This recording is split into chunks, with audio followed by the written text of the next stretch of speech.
She never intended to spill the champagne. But when the crystal glass slipped from her tray and shattered against the marble floor of the Sterling Hotel's grand ballroom, Naomi Griffin's world seemed to split open with it. Every conversation around her halted, every head turned, and somewhere near the back of the room, a man in a tailored black suit stood up, his storm-gray eyes fixed solely on her. "Leave it," said a voice, deep, calm, commanding. Naomi froze, heart hammering against her ribs. The voice didn't belong to her supervisor. It came from him. Anthony Graham, the name whispered through Manhattan's financial circles like a myth. Billionaire shipping magnate. Investor. The man who could buy a city block before breakfast. But here he was, crossing the ballroom toward her, as if time had slowed for everyone but the two of them. "I'm so sorry, sir," she stammered, bending to pick up the glass shards. "It won't happen again." He stopped beside her, his polished shoes reflecting under the chandelier light. "It's just glass," he said, crouching down unexpectedly to help her. "No one died." The crowd murmured, intrigued by the sight of a billionaire kneeling beside a waitress. Naomi's dark skin glowed against the gold light, her curls escaping the bun beneath her server cap. Anthony caught the briefest flash of defiance in her eyes, the kind that came from surviving too much with too little. "You're bleeding," he said softly. She glanced down. A thin red line traced her palm where the glass had cut her. "It's nothing," she said quickly, clutching a napkin. "I've had worse nights." Anthony's gaze lingered. "I don't doubt that." He handed her a folded linen napkin, monogrammed expensive, absurdly out of place in her world. "You should take a break." "I can't." "Why not?" "Because this is my second job," she replied, standing upright with quiet pride. "And breaks don't pay rent." For a moment, something flickered in his eyes. Recognition, maybe guilt. Then with a faint smile, he said, "I'll make sure tonight pays better." Naomi's pulse spiked. "That's not necessary, Mr. Graham."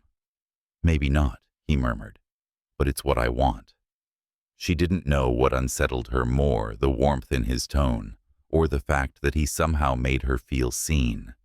Not like a server in a black uniform, not like another invisible cog in the glittering machinery of the rich, but like a person. "Enjoy your evening, sir," she said stiffly, and turned away, forcing herself to walk toward the service door. But before she could disappear, his voice followed her. "Miss Griffin." She stopped. No one in this hotel ever remembered her name. "How I asked," he said simply. "You've been working here for 6 months. Always the last to leave, always helping the other staff clean up." Her throat tightened. "You've been watching me, not in the way you think," he said, his tone quiet but direct. "I notice details. That's how I built my company. That's how I knew you'd be different." "Different," she repeated, half scoffing. "You mean clumsy?" He smiled slightly. "No, unbought." Naomi blinked, unsure whether to laugh or be offended. "People like you don't talk to people like me, Mr. Graham. Not unless they want something." Anthony's expression shifted, amusement fading to something softer. "Maybe I do want something." She crossed her arms, the napkin still pressed to her bleeding hand. "And what's that?" He took a step closer, his cologne faint but intoxicating oak salt, something crisp and clean. 5 minutes of honesty. No titles, no wealth, just two people talking. Her lips parted, but no sound came out. The ballroom lights caught in his eyes, and for one insane second, she believed him. Then reality slammed back. "I don't mix with guests," she said, retreating a step. "That's the first rule of surviving this job." "Then break it," he said simply. Naomi shook her head. "I can't afford to lose this job." Anthony studied her quietly, then reached into his pocket, not for money, as she feared, but for a business card. Tomorrow, 8 a.m., Sunrise Cafe on 52nd Street. Just coffee. You can walk out after 5 minutes if you hate it. Her eyes narrowed. You're serious. I never joke about caffeine, he said, smiling just enough to make her forget how to breathe. She hesitated, glancing at the clock above the ballroom doors. Almost midnight. Her feet ached. Her palms stung her apron, smelled of spilled champagne, and yet beneath all of that exhaustion, something inside her flickered awake. Curiosity. What if I don't show up? She asked. Then I'll sit there alone, he replied, tucking the card into her apron pocket. But somehow I don't think you will. For the rest of the night, Naomi moved through her shift, like someone half inside a dream. When she finally left the hotel near 2 a.m., the city air wrapped around her like a whisper. Manhattan never slept, but it also never cared. Still, tonight felt different, charged, alive. She pulled the card from her pocket, tracing the embossed letters. Anthony Graham, Graham Maritime Group, billionaire, visionary, untouchable. And yet he'd bent down to help her pick up broken glass. In her tiny apartment above a laundromat in Harlem, Naomi washed the cut on her hand and stared at her reflection in the cracked bathroom mirror. You're out of your mind, she told herself. He's one of them. He doesn't see you. But her reflection didn't look convinced. She lay in bed, city lights filtering through the blinds, and thought about the look in his eyes when he'd said, unbought. Like it was something rare, something beautiful. The next morning, she stood outside the Sunrise Cafe at 7:58 a.m., heart pounding against her ribs. She almost turned around. Almost. But then she saw him, already seated by the window, hands wrapped around a mug, waiting. Not scrolling his phone, not pretending to be busy, just waiting. Naomi exhaled, reached for the door handle, and stepped inside. Whatever this was, whatever it might become, she knew one thing for certain. Her life had just changed course. Because sometimes the difference between being seen and being saved was a single cup of coffee. And if you were Naomi, standing there with hope and fear tangled in your chest, you'd walk through that door too. Would you have said yes to that coffee? If you believe love can find you in the most unexpected moments, don't forget to like, share, and subscribe for more stories that remind us what hearts are made for. The bell above the cafe door chimed softly, announcing her arrival. Naomi almost turned back when she saw him look up, that quiet certainty in his eyes, unsettling her more than any grand gesture ever could. Anthony stood immediately, an instinctive kind of politeness that didn't fit with the image she'd built in her mind of billionaires and boardrooms. You came, he said simply, his voice low and steady. You sound surprised. Relieved, actually. Naomi managed a small smile as she slid into the seat across from him. The cafe was small sunlight streaming through lace curtains, the smell of fresh coffee mingling with warm pastries and ocean salt from the breeze, sneaking through the half-open window. It was a place that had survived without needing to impress anyone, the kind of place that didn't care who you were when you walked in, only that you stayed long enough to drink something warm. He gestured toward the counter. You already have a usual, don't you? She arched a brow. You've been here before once years ago, he said, leaning back, when I was trying to remember what life used to taste like. It was such a strange thing for a man like him to say that. Naomi found herself studying his face, the faint lines near his eyes, the way his fingers tapped absent-mindedly against the mug. She expected arrogance, maybe charm, polished to perfection. What she found instead was weariness, as if success had built him a cage lined with gold. Dolores, Naomi called softly as the waitress, gray-haired and motherly, appeared with the coffee pot. The usual, please. Thought you'd never find time for me, sweetheart. Dolores teased, pouring her cup. Then she turned to Anthony. "And for you, darling, same," he said. "Whatever she's having." Dolores smiled knowingly. "Good choice. She's got taste." As the woman walked away, Naomi stirred her coffee slowly, watching the swirl of cream dissolve into darkness. "You look different today." "How so?" "Less like a headline," she said honestly. "More like a person." He laughed softly. "I suppose that's an improvement. It's a start." They fell into an easy rhythm, the kind that only happens when conversation stops being effort and starts becoming music. He asked about her grandmother, and Naomi told him stories, the woman's stubborn humor, the way she could heal hearts with soup, the way she'd taught Naomi that dignity wasn't what you owned, but how you carried yourself.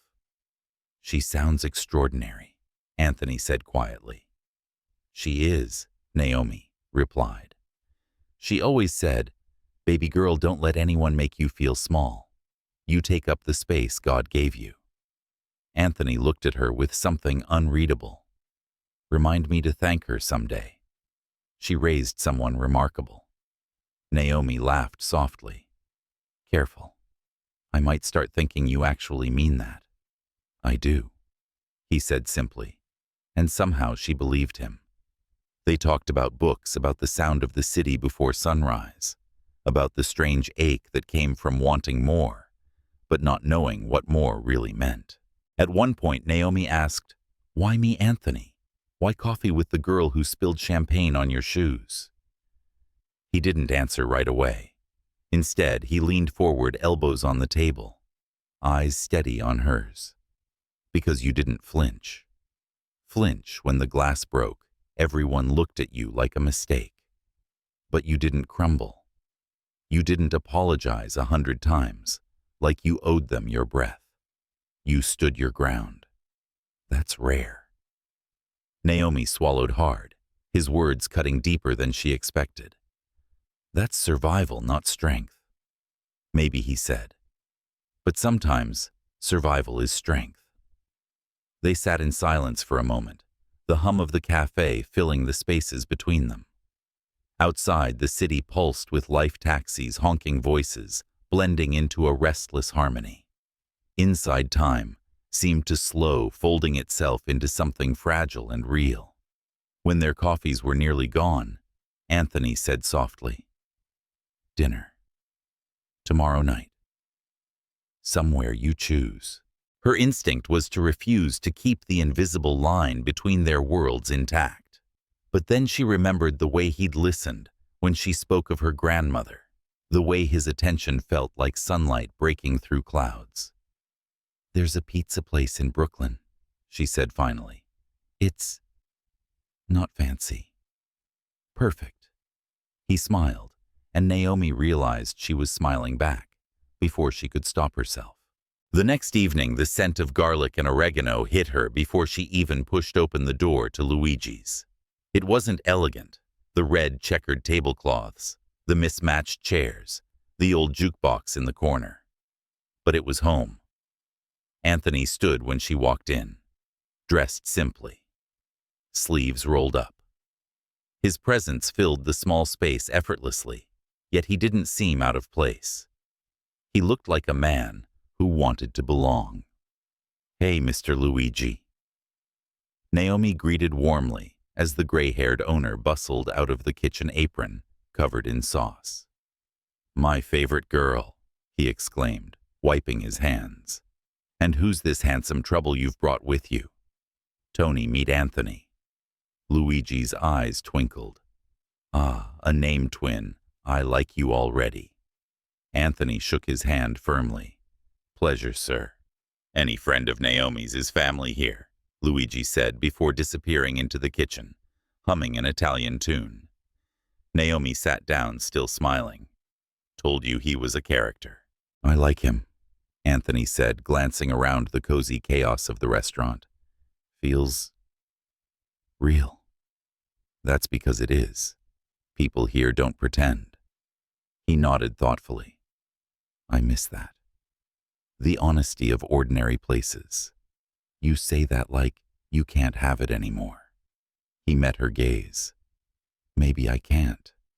Money changes everything, especially people.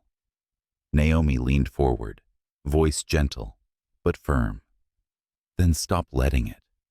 Her words surprised them both. For a moment she feared she'd crossed a line.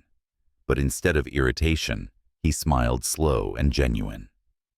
You're the first person to say that to me in years. That's because most people want something from you. And you don't? I don't even know what you have to give, she said honestly. Anthony's expression softened. Maybe I could start with trust. Naomi studied him carefully. That's a big word. Big things start small, he said. Luigi returned with steaming pizza, cutting their conversation short. They ate, talked, laughed. Anthony told stories about learning to sail with his father, about being terrified of the ocean and loving it anyway. Naomi shared her dream of opening a restaurant named after her grandmother, a place where food tasted like love, not luxury. When the meal was done, he insisted on walking her to the bus stop.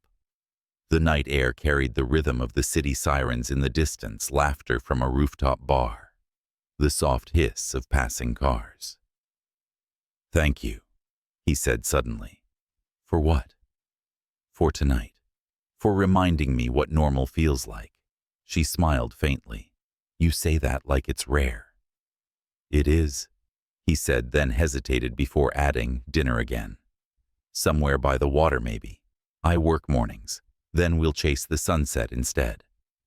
Naomi hesitated, torn between reason and instinct. You don't give up easily, do you? He smiled. Only on things that don't matter. And I matter, she asked quietly. He met her gaze, steady and unflinching. More than you know. Her bus arrived, then, rumbling to a stop. Anthony stepped back, giving her space, but his eyes stayed on hers until the doors closed between them. As the bus pulled away, Naomi caught sight of him standing there on the sidewalk, hands in his pockets, watching until she disappeared from view. On the ride home, she tried to tell herself it was nothing, a passing kindness from a man who'd forget her by Monday. But her reflection in the bus window betrayed her. She was smiling. The next morning, Naomi awoke to a text message. Meet me at Pier 61 Chelsea Marina, 6:00 a.m. Trust me. She should have said no. She should have ignored it. Stayed home, clung to the safety of routine. But something in his words, trust me, sparked a quiet rebellion inside her. By dawn, she stood at the marina wrapped in her grandmother's old cardigan, watching the fog drift over the water. Then she saw him standing beside a sailboat, hair tousled by the wind, the faintest grin on his face. I was beginning to think you wouldn't come, he called out. And miss a billionaire trying to steer a boat alone? Not a chance. He laughed, offering his hand. Come aboard. Naomi hesitated only a moment before taking it. His grip was firm, warm grounding. As the boat drifted from the dock, she felt the city fall away behind them. The noise, the rules, the invisible walls that had always kept her small. Where are we going? She asked. Nowhere, he said, adjusting the sail. Sometimes nowhere is exactly where you find yourself. They sailed in silence for a while, the water glimmering under the first blush of sunrise. Naomi felt something she hadn't in years. Peace. Do you ever get tired of pretending? She asked suddenly. He glanced at her.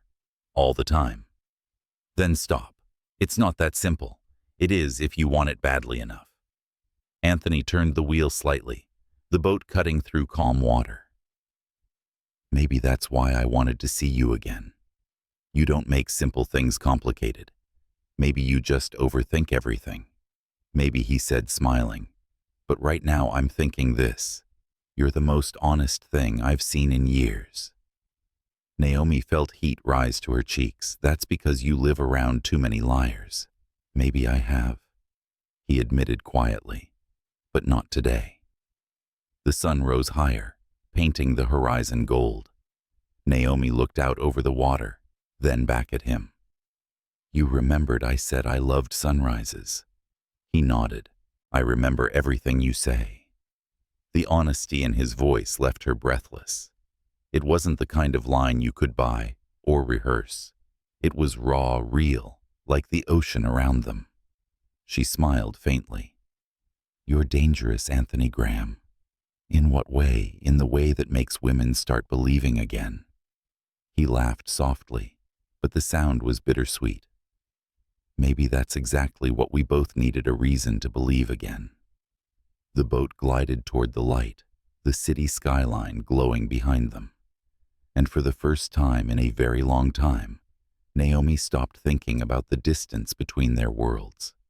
She only thought about the way his voice softened when he spoke her name, the way the sunrise looked on his face, and the terrifying, beautiful possibility that maybe, just maybe, some people weren't meant to save you.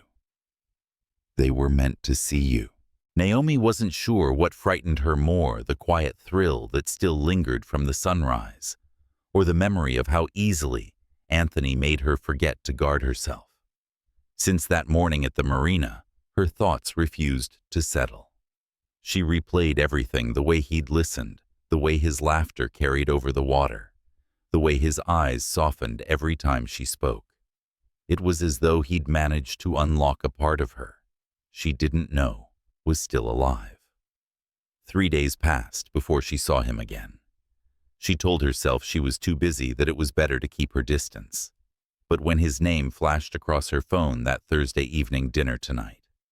My turn to surprise you. She found herself smiling before she even thought to refuse. He sent an address, just 2 words beneath it. Trust me. The car he sent wasn't ostentatious. No limousine, no chauffeur in white gloves, just a black sedan and a quiet driver who greeted her by name. The city outside the window shifted from noise to calm, from skyscrapers to tree-lined streets. When they finally turned down a narrow lane beside the river, Naomi's heart skipped. The house wasn't what she expected. She'd imagined marble floors and intimidating silence, but the villa that came into view looked like a secret warm light spilling through wide windows, vines curling around a balcony, the faint sound of jazz floating into the evening air. When Anthony opened the door, he wasn't in a suit. He wore a navy button-down, dusted with flour, and an expression that could only be described as nervous pride. "You're cooking?" she said, half laughing. "Attempting to," he corrected. "Come in before I burn the evidence." Naomi stepped inside and paused. The air smelled of garlic butter and something bright, like lemon zest.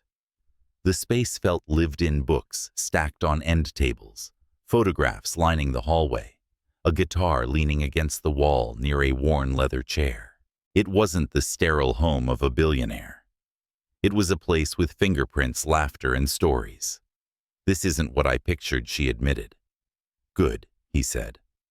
"I don't like being predictable." He led her to the kitchen where a pot simmered on the stove and 2 plates waited on the island. A candle flickered between them. "Risotto," he explained, stirring carefully. "My father's recipe. He swore it could make anyone fall in love." Naomi smiled. "So, that's your plan?" Looked up from the pot, eyes locking with hers. "No," he said softly. "That part's already happening." Her breath caught. The words weren't smooth. They were too honest to be rehearsed.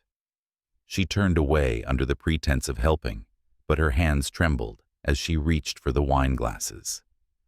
"Let me," he said gently, taking them from her. His fingers brushed hers, brief, electric, familiar.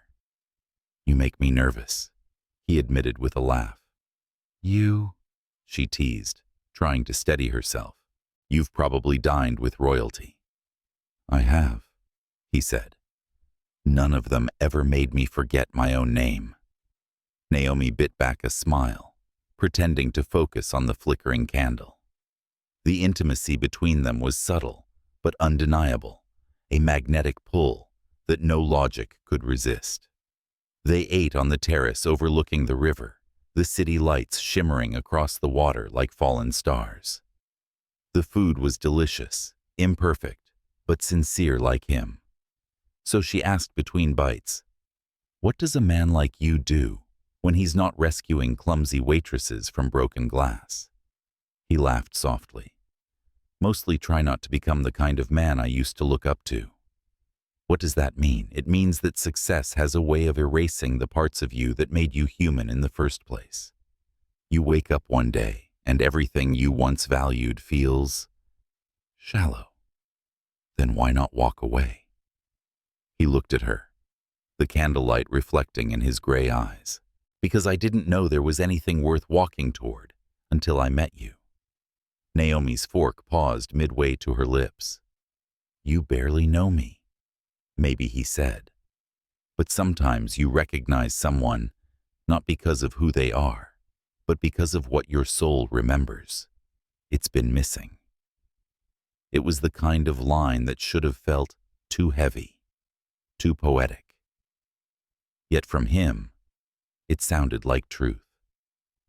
Naomi set her fork down and exhaled slowly. "You're dangerous when you talk like that." "Then I'll stay quiet," he said, smiling faintly. "But I can't promise my silence won't be worse."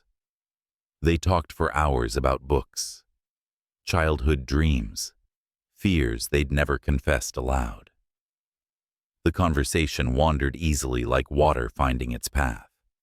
And somewhere between laughter and quiet glances, Naomi realized how strange it felt to trust someone this fast, this deeply. When he walked her to the car, she hesitated at the door. Tonight was real. He finished for her. "Yes," she said, "and that scares me." He nodded. "Me too." Then almost shyly, dinner again. "This time, somewhere that matters to you." Naomi smiled, the kind that hid more than it revealed. "There's a place in Harlem. My grandmother says the best food in the world comes from hands that have known struggle. I'd like to meet her someday," he said softly. "Careful," she teased. "She'll judge you faster than you can finish a sentence." "I'll take my chances." As the car pulled away, Naomi looked back to see him standing on the steps, hands in his pockets, watching her go. The sight stayed with her long after the city swallowed him from view. The following evening, Anthony arrived early at the small apartment building above the laundromat.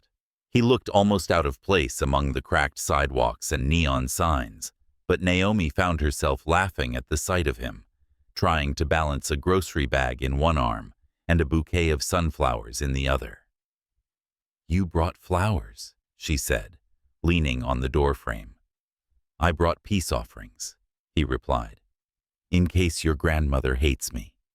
"She doesn't hate anyone," Naomi said, taking the flowers. "But she'll know if you're pretending." "I won't pretend," he promised. When he stepped inside, the apartment smelled of simmering stew and cinnamon. Her grandmother, small but commanding, sat in her armchair like a queen. "So this is the man who thinks he can cook," she said, appraising him with sharp eyes. Anthony smiled, setting down the groceries. "I'm better at trying than at thinking." The old woman's lips twitched. "We'll see." Dinner was chaos in the best possible way, laughter teasing stories. Anthony listened more than he spoke, and when he did, it was never about himself. He asked about recipes, about family, about what love meant when it wasn't wrapped in luxury. At one point, Naomi caught her grandmother studying him quietly. After a long silence, the woman nodded approvingly. "He looks at you like you matter." Naomi's cheeks warmed. "Maybe I do," she said softly. After dinner, as they stood by the window overlooking the street, Anthony turned to her. "I meant what I said last night about wanting to walk toward something. I don't want to play at connection anymore. I want something real." Naomi searched his face, half afraid to believe him. "Real is complicated. So are you," he said. That's what makes you worth it. She looked away, heart thudding. You don't even know the half of it. Then tell me, he said. Tell me everything. But she couldn't. Not yet. The ghosts of her past were too close, and some part of her still feared that love this pure was just the calm before the storm. Instead, she whispered, You'll regret knowing me. Anthony smiled gently. If that's the price, I'll pay it 100 times over. The words hung between them like a fragile promise, beautiful, impossible, and entirely theirs. That night, Naomi lay awake long after he'd gone. Her grandmother's words echoed softly in her mind. He looks at you like you matter. It had been so long since anyone had. She turned over, staring at the bouquet of sunflowers on her nightstand, their bright faces still turned toward the faint light sneaking through the window. She wasn't naive enough to call it love. Not yet. But it was something steady, growing frighteningly alive. 2 weeks later, they sat together again, not at a fancy restaurant, not even at her apartment, but on a park bench overlooking the Hudson. The sun was setting, painting the water in orange and pink. Anthony handed her a small paper bag. What's this? She asked, opening it. Chocolate chip cookies, he said, pretending nonchalance. I made them myself. She raised an eyebrow. You bake now, don't sound so shocked. Should I be impressed or terrified? Maybe both. She bit into one and laughed. You burned the edges. Improvement from last time, nothing's on fire, he countered. Their laughter faded into a comfortable quiet. Naomi rested her head against his shoulder. Why does this feel easy? She murmured.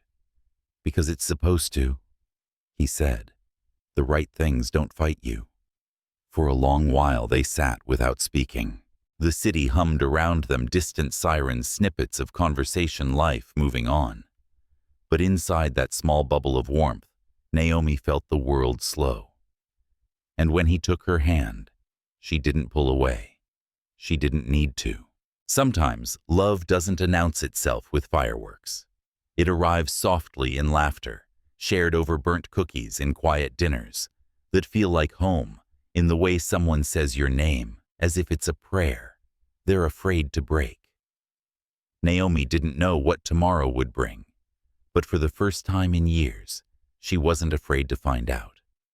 Because in the gentle rhythm of Anthony's presence, she'd begun to remember something vital, that her heart was never broken beyond repair.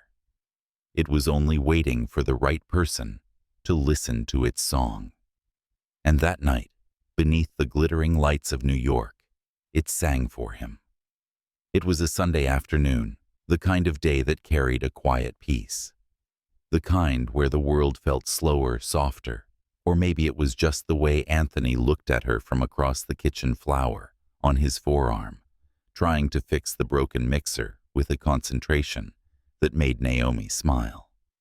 Admit it, she teased, leaning on the counter. You're out of your depth. He glanced up, mock offended. I've built an empire, Naomi.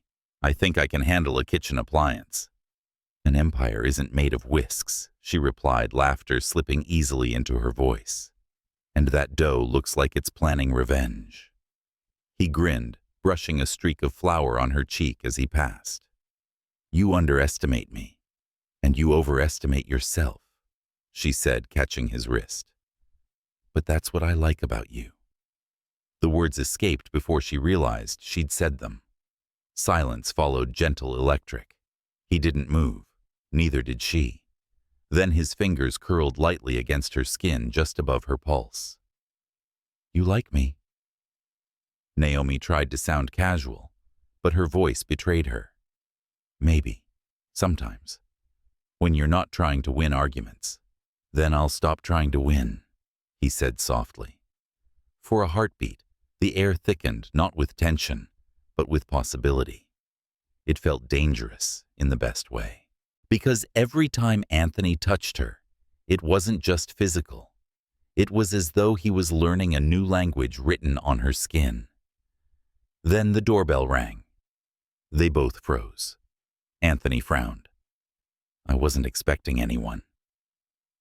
Naomi stepped back, suddenly aware of how intimate the moment had become.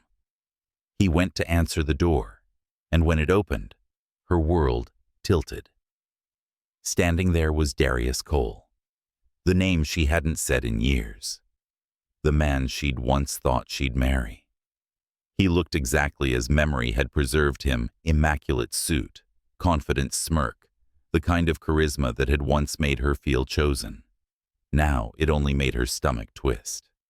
"Naomi," he said smoothly, eyes flicking over her. "You look radiant." Her voice came out steadier than she felt. "What are you doing here? I could ask you the same," he replied, glancing at Anthony. "But I think I already know." Anthony's tone was polite, but cold. "You know each other." "We used to," Darius said before she could answer. "Very well, in fact."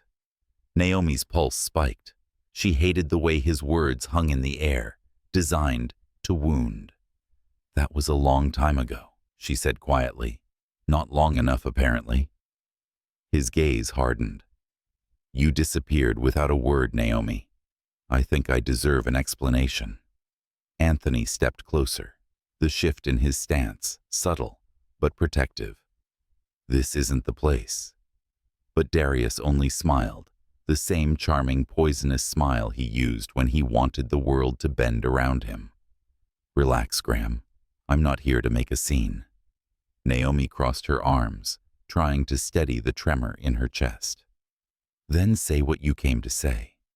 "I made mistakes," Darius said smoothly. "I was ambitious, stupid. I thought I needed someone who fit into a certain world. But I was wrong." He took a step toward her. "You were the best thing that ever happened to me." Anthony's jaw tightened. "You should go." But Darius didn't move. "Does he know?" he asked, eyes locked on Naomi. "Does he know you were engaged to me?" The question landed like a blow. Naomi's breath caught. "That's not his business. It becomes his business," Darius said softly, "when he's the man who replaced me." "Replaced," she repeated bitterly. "You don't get replaced, Darius. You get forgotten. There's a difference." For a moment, something flickered in his expression. Regret, maybe, or the illusion of it. "You really believe that Anthony's voice was low dangerous? I think you should leave before you forget how to." Darius smirked, turning to him. "Careful, Graham. I know your type. Men like us always find a way to break things we claim to love." "I'm not like you," Anthony said evenly. "We'll see," Darius murmured. Then with one last lingering look at Naomi, he added, "I hope you're smarter this time." When the door finally shut behind him, the silence was deafening. Naomi felt hollow, like someone had reached into her chest and stirred up all the ghosts she'd spent years burying. Anthony stood still for a long moment, his hand still on the doorknob. "You were engaged to him?" "Yes," she whispered. "Once." He turned slowly, the question in his eyes, heavier than accusation. It was hurt. "Why didn't you tell me?" "Because it didn't matter anymore. Or at least, I thought it didn't." He exhaled sharply, running a hand through his hair. "I didn't care about his name, Naomi. But I wish I'd known what he was to you. It's not something I wanted to find out from him." "I wasn't hiding it," she said softly. "I was trying to survive it." That silenced him. The emotion in her voice cut deeper than any explanation could. She looked away, blinking hard. "He broke me in ways I don't like to remember. He made me feel small, invisible, like I was lucky just to be chosen." Anthony stepped closer, voice gentler now. "You don't owe me apologies for your past." "But I owe myself honesty," she said, finally meeting his gaze. "And I'm scared, Anthony, because sometimes I feel like I'm standing in the same storm, just with a different man holding the umbrella." He went still, the metaphor hitting him like a quiet truth. "Naomi," he said softly, If you ever feel like I'm that man, walk away. Don't wait for me to prove it. Her throat tightened. What if walking away means losing the only thing that feels real? He reached up, brushing his thumb against her cheek. Then we hold on tighter. The days after Darius's visit felt fragile like glass underfoot. Naomi tried to act normal, but her laughter didn't reach her eyes. Anthony noticed he always noticed, yet he didn't push. Instead, he gave her space, showing up with little gestures. Her favorite coffee flowers that matched her grandmother's kitchen curtains. Quiet evenings spent listening to old records instead of asking hard questions. But silence has its own weight. And one night, as rain tapped against the windows, Naomi finally spoke. I keep thinking he'll show up again, she admitted. He never really leaves things unfinished. Anthony turned off the record player. Then we finish it for him. She frowned. How? By refusing to let him define what comes next. Naomi sighed, staring into her cup. That's easy to say when you're not the one who was left standing in a wedding dress that never made it to the altar. Anthony's expression softened. You don't owe that man another minute of your life. Her eyes lifted to meet his. Then help me remember what it feels like to stop living like I do. He crossed the space between them, his voice a whisper against the storm outside. You already are. She leaned into him, then the tension between them unraveling into something raw and tender. His arms wrapped around her, steady and certain, and for the first time in weeks, she breathed without the taste of fear. A few days later, she found herself walking alone through Central Park, the last of autumn clinging to the trees. The city buzzed beyond the gates, but inside, it was calm. She called her grandmother just to hear her voice. Baby, you sound tired, the old woman said. Just thinking too much, Naomi replied. Then stop thinking. Start living. Don't let the past sit at your dinner table. It never brings dessert. Naomi laughed softly. You always know what to say.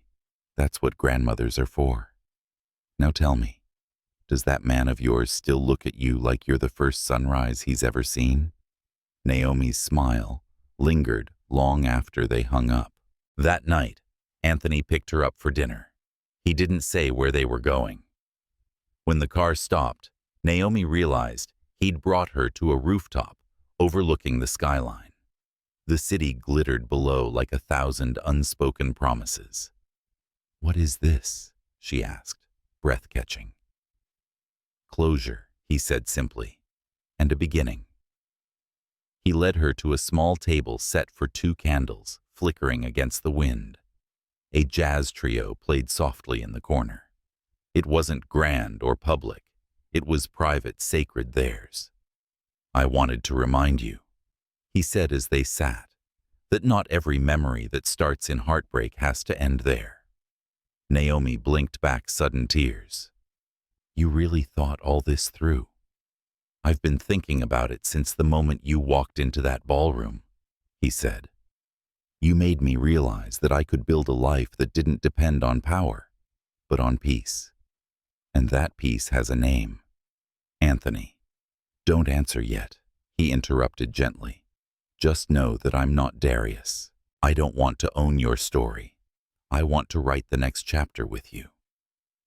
The words lingered between them, unforced, quiet, true. Naomi reached across the table and took his hand. Maybe it's time I stop being afraid of happy endings, she said softly. Or maybe he murmured, it's time to start living them. They stayed long after dinner ended, watching the city breathe beneath them, their fingers intertwined. The wind carried the sound of laughter from below, the faint hum of taxis, the pulse of a city that never stopped daring people to begin again. And in that vast, glittering silence, Naomi felt something shift, a calm that didn't come from forgetting the past, but from finally forgiving it. Love, she realized, wasn't about erasing what came before. It was about finding someone who could hold your scars without trying to heal them. Someone who saw the beauty in the breaks. Anthony didn't save her. He didn't need to. He simply stood beside her long enough for her to remember she could save herself. And sometimes that's what love really is. Not rescue, but recognition. The morning after the rooftop dinner, Naomi woke to sunlight spilling across her sheets. For a long while, she lay still listening to the faint hum of the city outside. Everything felt quieter, somehow not empty, but full in a different way. The kind of silence that follows a moment too beautiful to break. Anthony's jacket was still draped over the back of her chair from the night before. She ran her fingers along its sleeve, remembering the warmth of his hand when he'd placed it over hers, the way his voice had trembled slightly when he said, "You made me want to stay." But love, she knew, was never just warmth. It was fire, too, the kind that tested what could survive the burn. Her phone buzzed on the nightstand, a message from an unknown number. "You think you've escaped me, Naomi. You forget who taught you how to love lies." Her breath caught. No name, but she didn't need one. Darius. She deleted it immediately, fingers trembling. It shouldn't have scared her, not after everything she'd already survived. But something about the tone, that quiet venom wrapped around her heart, like a ghost hand. When Anthony called later that morning, his voice was light. "I was hoping you'd still be thinking about last night." "I am," she said, forcing a smile he couldn't see. "It was unforgettable." "Good," he said, "because I meant every word." Then softer. "You sound different. Everything okay?"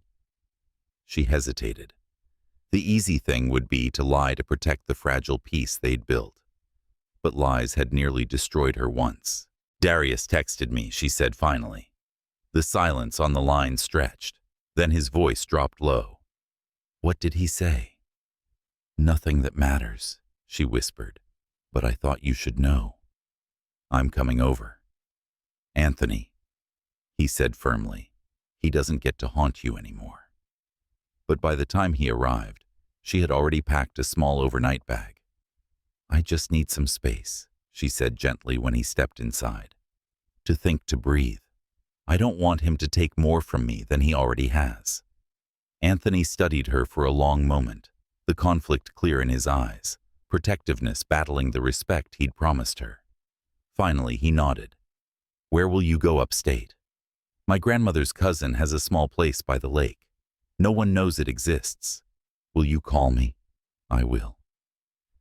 He reached for her hand, then tracing her knuckles with his thumb. "I can't promise I'll sleep until you do." Naomi smiled faintly, even as her chest tightened. "You worry too much."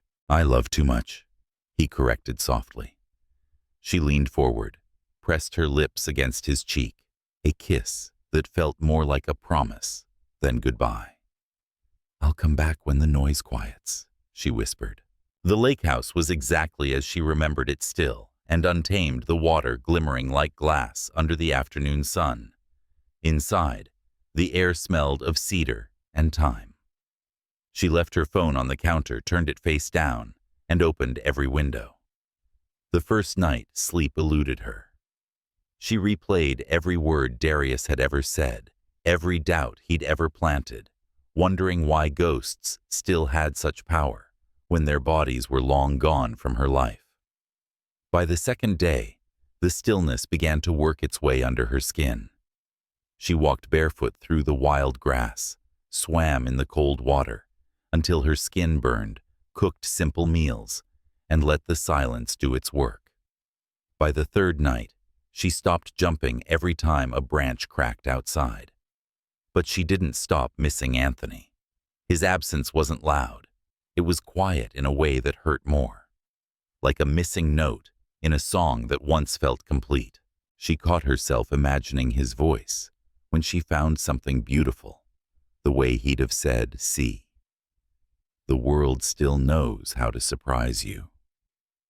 One evening, She stood on the porch as the sky melted from gold to deep blue. Crickets hummed softly. The lake reflected the stars like a mirror. She closed her eyes and breathed, letting everything inside her settle: the fear, the ache, the hope. When she opened her eyes again, her phone screen glowed faintly in the dark. One new message. I'm not asking you to come back. I just want to know you're still under the same sky. A. Her heart twisted. She typed slowly, her fingers unsure. I am. And the stars look exactly how you described them. No reply came. But somehow it was enough. 3 days later, Anthony drove up without warning. She heard the car before she saw him. The crunch of tires on gravel, the familiar rhythm of his footsteps approaching the porch. Naomi stood in the doorway, arms crossed, trying to hide the way her pulse quickened. You don't listen very well. He smiled faintly. You said you'd call. You didn't. I panicked. She sighed, gesturing for him to come inside. You shouldn't have. I couldn't help it, he said. The idea of you out here alone with that man, still breathing the same air as us, it didn't sit right. Her gaze softened. You think he'd come here? I don't trust people who have nothing left to lose. Naomi looked out at the water, its surface calm, the air thick with the smell of rain. Neither do I, she murmured. But I'm not that girl anymore, Anthony. He stepped closer. Then tell me who you are now. She met his eyes steady clear. Someone who isn't running from her past anymore. Someone who knows love doesn't have to hurt to be real. For a moment, neither spoke. Then Anthony reached out, brushing a strand of hair behind her ear. You terrify me, he said quietly. Why? Because you make me want things I thought I'd already lost faith in. Her lips curved into a small, knowing smile. Then maybe it's time you stop being afraid of wanting. The storm broke before he could answer, sudden wild drenching them both in seconds. Naomi laughed, breathless, as thunder rolled across the lake. Anthony caught her hand, pulling her close under the downpour. You always show up at the wrong time, she teased. Or maybe he said, rain running down his face. This was exactly the right one. He kissed her. Then, not the careful kind born of hesitation, but the kind that carries all the words two people haven't yet found the courage to say. It was deep, unhurried, and utterly certain. When they finally pulled apart, the world around them felt reborn. The rain slowed to a whisper. The lake shimmered under the bruised sky. And in that suspended moment, Naomi realized that peace wasn't the absence of storms. It was learning who you wanted beside you when they came. She looked at him, soaked, smiling, unguarded, and felt something settle deep inside her chest. Not the wild flutter of infatuation, but the quiet weight of belonging. Maybe love wasn't about rescuing each other after all. Maybe it was about learning to stand together, soaked, laughing, unafraid, as the rain finally passed. The storm that drenched them by the lake left the air clean and fragile, like the world had been rinsed of everything false. The next morning, sunlight spilled through the cabin windows, turning the dust in the air into gold. Naomi woke before Anthony, lying still beside him, her head resting against his shoulder. His breathing was steady, peaceful. She could feel the slow rhythm of his heart under her cheek, the steady pulse that for the first time in her life didn't scare her. Outside the lake shimmered like glass. Inside, the silence between them felt sacred. She wanted to memorize it all, the way his fingers rested lightly on her waist, the warmth between them that didn't need words.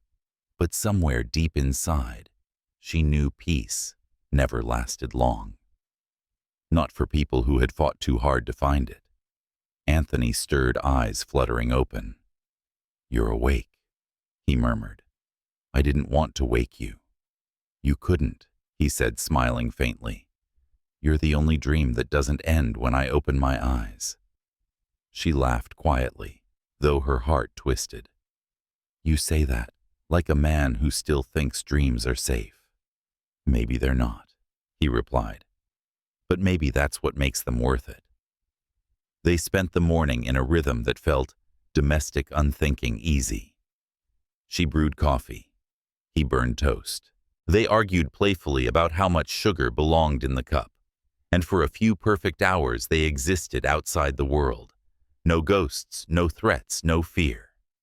Just breath warmth and the sound of the wind slipping through the open window. It could have been forever. Until his phone rang. He frowned, glancing at the screen.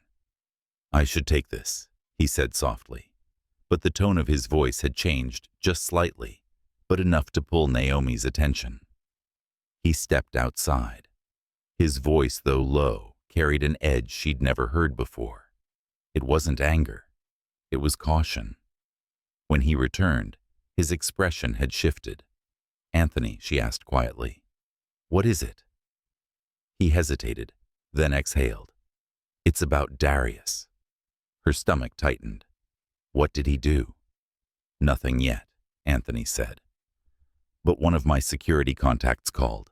He's been digging into my company, talking to people who work for me, trying to start rumors. Naomi froze. About what? That I bought my success. That everything I've built is a lie. That's absurd. I know, he said softly. But lies don't need to be true to ruin people. She reached for his hand. This is about me, isn't it? His eyes flickered. He's trying to use you. He thinks if he can make you doubt me, the rest will fall apart. Naomi felt the familiar ache of helplessness press against her chest. The same helplessness Darius used to twist into control.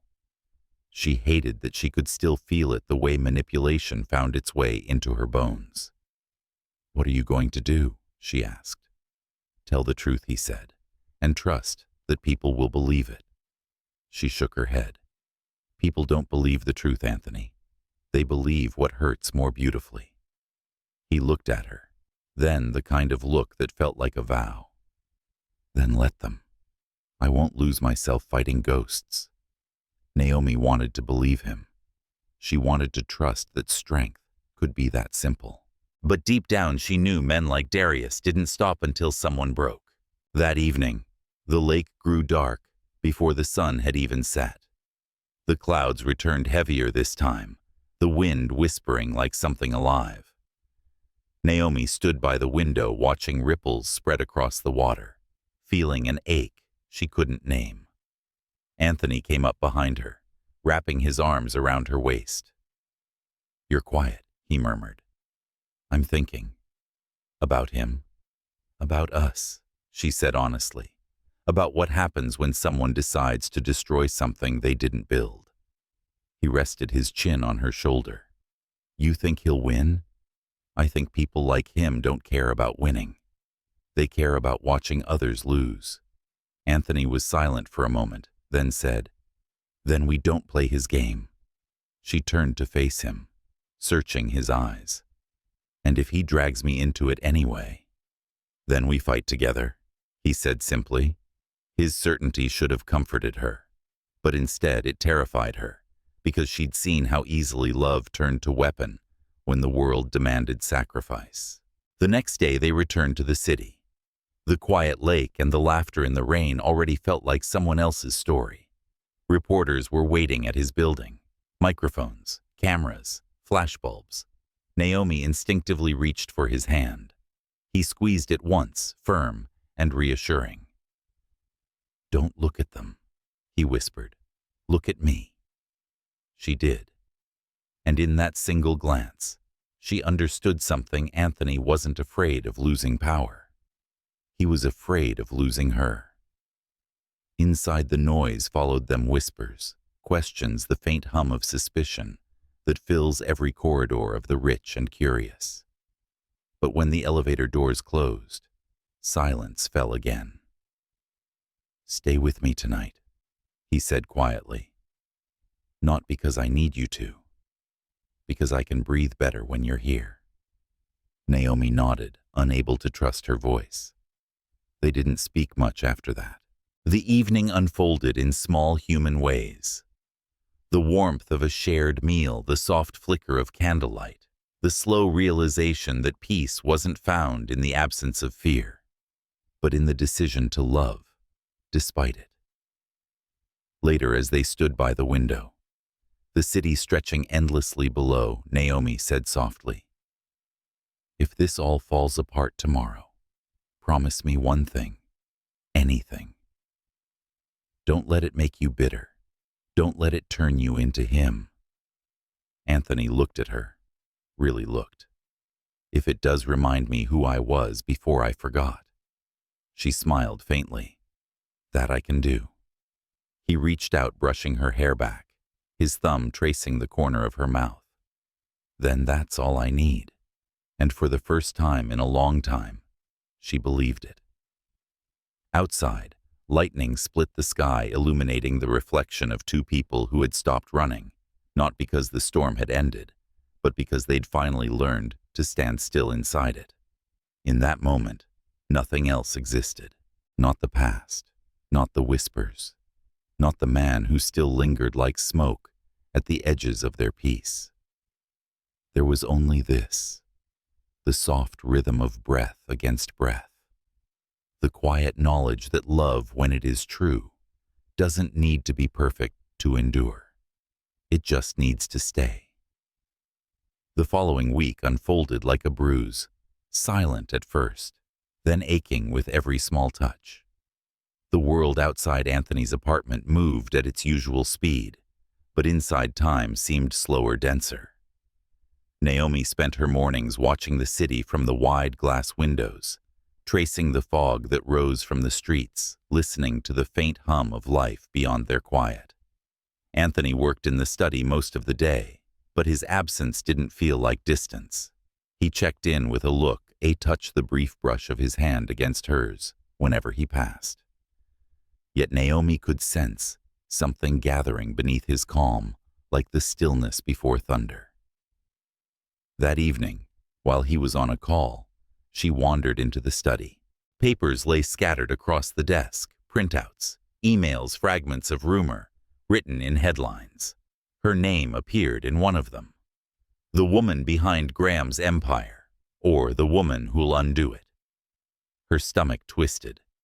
The article was all innuendo and poison, the kind of journalism that fed on whispers.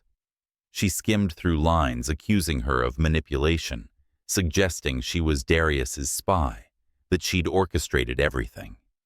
Her breath caught when she saw the photograph, a candid shot of her and Anthony outside the lake house, their laughter frozen mid-air, like something stolen. Anthony entered quietly. "You shouldn't have to see that." She turned to him, voice shaking. "How long have they been writing this?" "A few days," he admitted. "I've been trying to keep it away from you until I could stop it." "You can't stop lies," she said bitterly. "They don't need truth. They just need an audience." Anthony crossed the room and placed his hands gently on her shoulders. "Look at me." She did. "This doesn't define us," he said. "We've come too far to let his shadow reach here." But she could see the tension in his jaw, the sleeplessness behind his eyes. "It's not just about us anymore, is it?" He hesitated, and that pause was answer enough. She pulled away, pacing slowly. "He's hurting you through me. That's what he wants. And he won't win." Anthony said, his voice low. "You can't fight someone who enjoys destruction. Then I'll build faster than he can break." She smiled faintly, though her chest ached. "You sound like a man trying to rebuild a storm." "Maybe," he said softly. "But you're the only thing that ever made me want to try." He stepped closer, then pressing his forehead against hers. For a moment, the noise of the world fell away.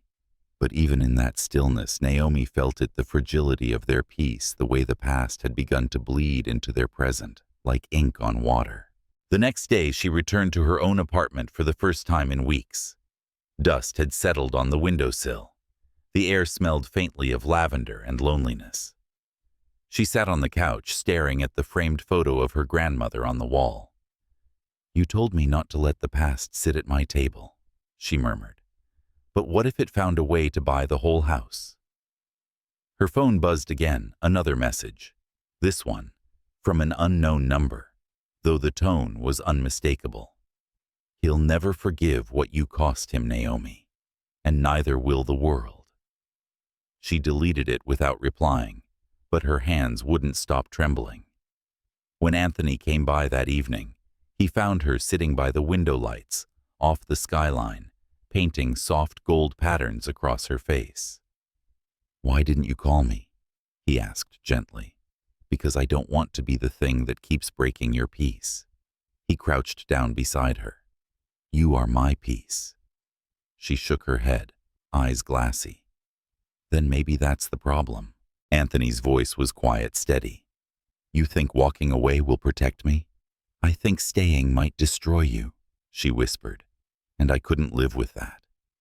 He reached for her hands, holding them between his. "I don't need protection from loving you." Tears slipped down her cheeks. That's the kind of thing people say before everything falls apart.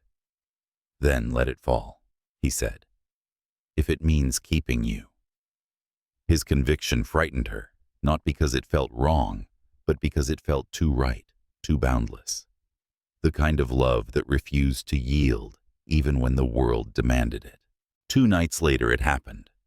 Anthony had gone to meet an associate, someone he trusted, or thought he did. Naomi stayed behind, watching the rain gather against the window again, the city glowing faintly through the blur. She tried reading, cleaning, anything to drown the unease clawing at her chest. Then the phone rang.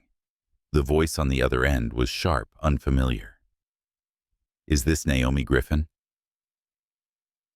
"This is Detective Hayes. I'm calling from the precinct. We've just received reports involving Mr. Graham." Her blood ran cold. "What happened?" "There was an incident. We need you to come down." She didn't remember how she got there. The drive was a blur of red lights and sirens in her memory. By the time she arrived, her hands were shaking so badly she could barely sign the form at the desk. The detective met her in the hallway. "He's fine," he said quickly, reading the panic in her eyes. "He's not hurt." Her knees almost gave way. Then what? There was an attempted break-in at his office. Someone triggered the security system. Nothing was stolen, but... He paused, exchanging a look with another officer. A name was left on his desk, written in red marker. Naomi's voice broke. "Whose name?" The detective's answer was quiet. "Yours."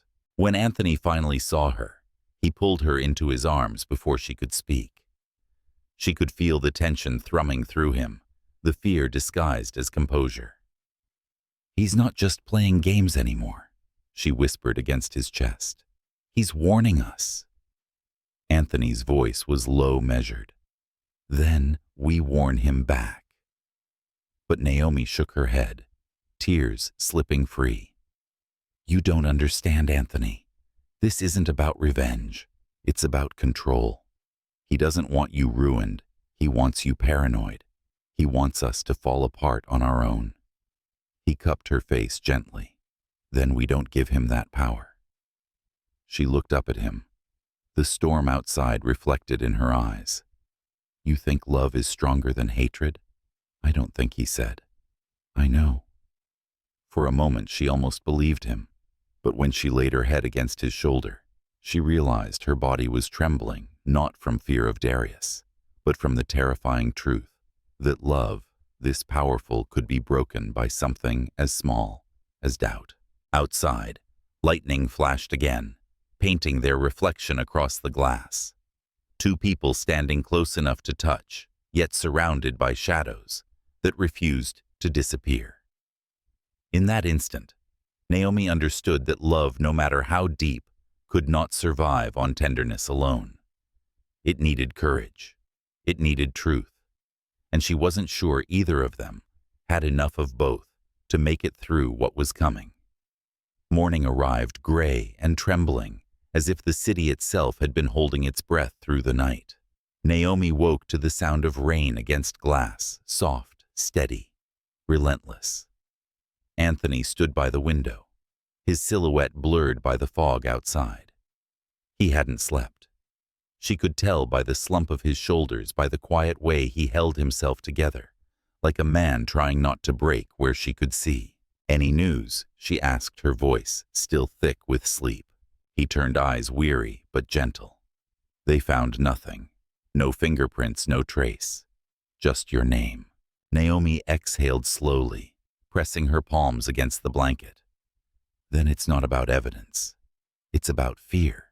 He nodded once, and he's getting what he wants. For a moment, neither spoke. The silence between them was heavy, filled with everything they wanted to say, but didn't know how. Finally, Naomi rose and crossed the room. She touched Anthony's hand, not to comfort him, but to anchor herself. "We can't keep living like this," she whispered. "I know. He's not just haunting us anymore. He's turning us into his shadow." Anthony's jaw tightened. "Then we bring him into the light." She met his gaze. "What are you planning?" Something final. There was something in his tone, quiet, measured, terrifying in its certainty. Naomi took a step closer, her heart thudding. "Anthony, listen to me.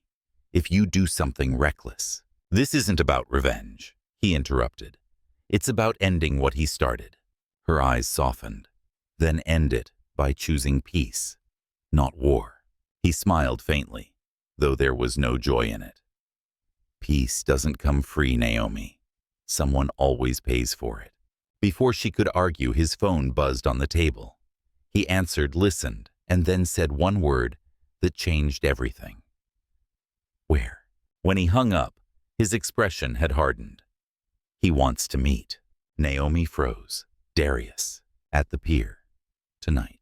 "Anthony, I have to go." "No, you don't." "Yes," he said softly, "I do. He's taken enough from both of us. If I let him keep writing our story, then everything we've fought for, everything you've taught me about love and truth, it becomes his victory." She gripped his arm. "Then let me go with you." He looked at her for a long time, and in that gaze was everything: love, fear, inevitability. "No. If he's going to play this game, he's going to play it with me alone." Her throat tightened. "You think you're protecting me, but you're not. You're just leaving me behind." Anthony leaned forward and pressed his forehead to hers. "I'm coming back to you," he whispered, "no matter how this ends." And then he was gone. The hours stretched into eternity. Naomi tried calling, pacing, praying, but silence answered every time. The rain grew heavier, lashing against the windows like a warning. When she finally couldn't bear it any longer, she took his spare keys and drove through the storm toward the pier. The sky was dark, the waves fierce. The old wooden dock groaned under the weight of the wind. She saw them before she even stepped out of the car. Two figures standing beneath a flickering streetlight, the world around them blurred by rain. Darius's voice carried through the storm. "You think you can erase me, Graham?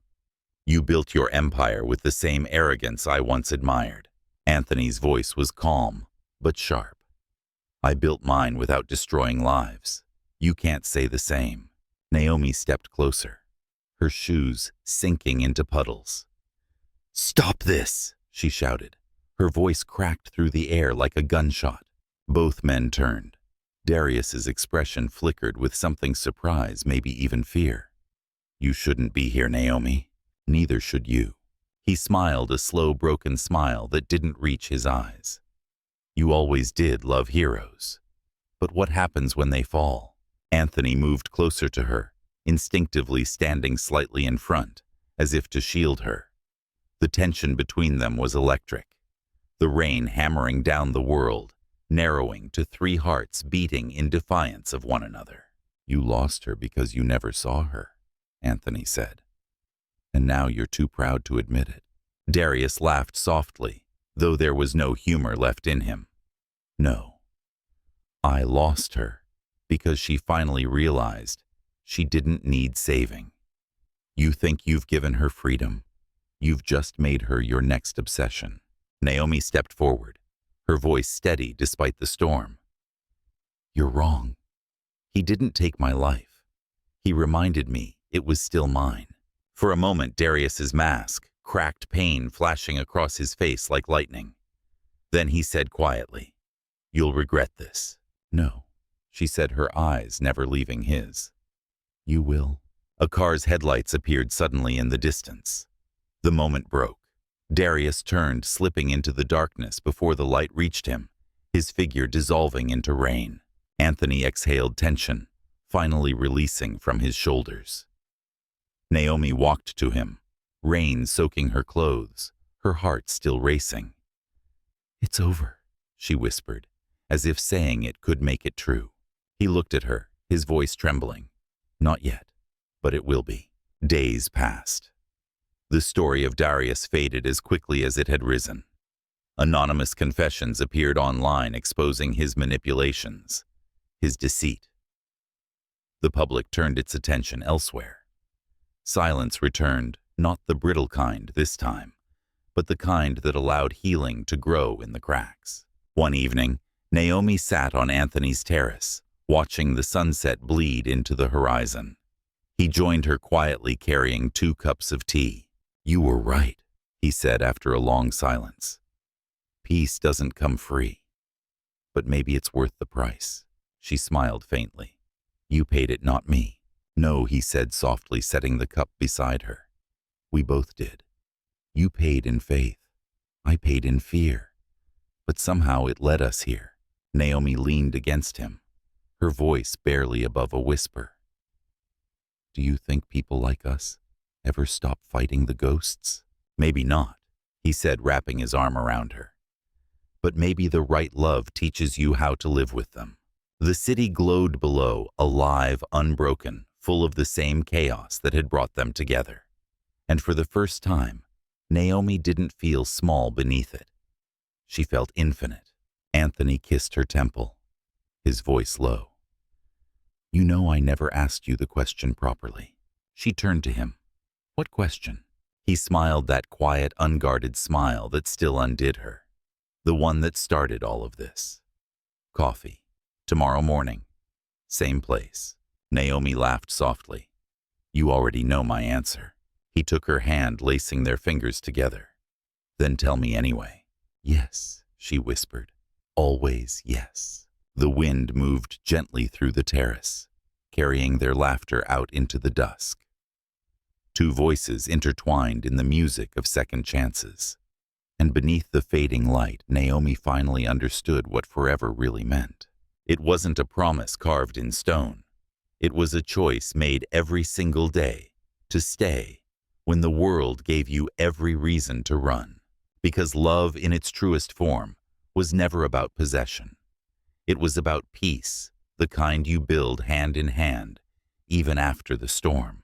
If this story touched your heart, share it with someone who still believes love can rebuild even the brokenest parts of us. And remember, sometimes the most beautiful beginnings come after the rain.